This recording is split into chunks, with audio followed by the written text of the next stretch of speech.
Nehru trophy വള്ളംകളി. Nehru trophy വള്ളംകളി എന്ന് പറഞ്ഞാൽ കേരളത്തിലെ അറിയപ്പെടുന്നൊരു വള്ളംകളിയാണ്.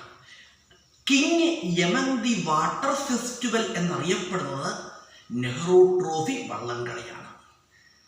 അതുപോലെ തന്നെ പറയുകയാണെങ്കിൽ നെഹ്റു ട്രോഫി വള്ളംകളിയുടെ ആദ്യകാല പേര് പ്രൈം മിനിസ്റ്റേഴ്സ്, മറ്റൊരു പേരാണ് പ്രൈം മിനിസ്റ്റേഴ്സ് ട്രോഫി വള്ളംകളി. അതുപോലെ തന്നെ നെഹ്റു ട്രോഫി വള്ളംകളി പുനർനാമകരണം ചെയ്ത വർഷം 1969.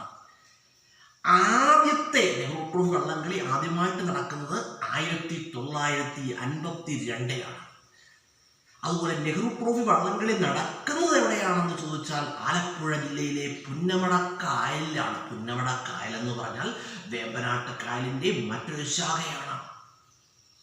അതുപോലെ പറയുകയാണെങ്കിൽ നമ്മൾ നെഹ്റു ട്രോഫി വള്ളംകളിയെ കുറിച്ച് പറയുകയാണ്. നെഹ്റു ട്രോഫി വള്ളംകളിയുടെ ആദ്യത്തെ വിജയി ആരാണെന്നറിയാമോ? ആരാണ്? നടുഭാഗം ചൂണ്ടൻ.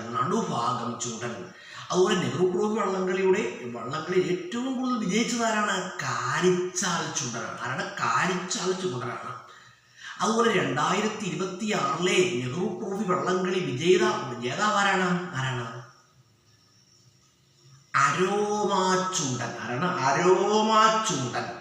അരോമാ ചുണ്ടനാണ് 2026 നെഹ്റു ട്രോഫി വള്ളംകളിയുടെ ജേതാവ്. അതുപോലെ തന്നെ പറയുകയാണെങ്കിൽ നെഹ്റു ട്രോഫി വള്ളംകളിയെ കുറിച്ച് പറയുകയാണെങ്കിൽ നെഹ്റു ട്രോഫി വള്ളംകളി നടക്കുന്നത് എന്നാണെന്ന് അറിയാമോ? സാധാരണയായിട്ട് ഓഗസ്റ്റ് മാസത്തിലെ 2ാം ശനിയാഴ്ചയാണ് നെഹ്റു ട്രോഫി വള്ളംകളി നടക്കുന്നത്.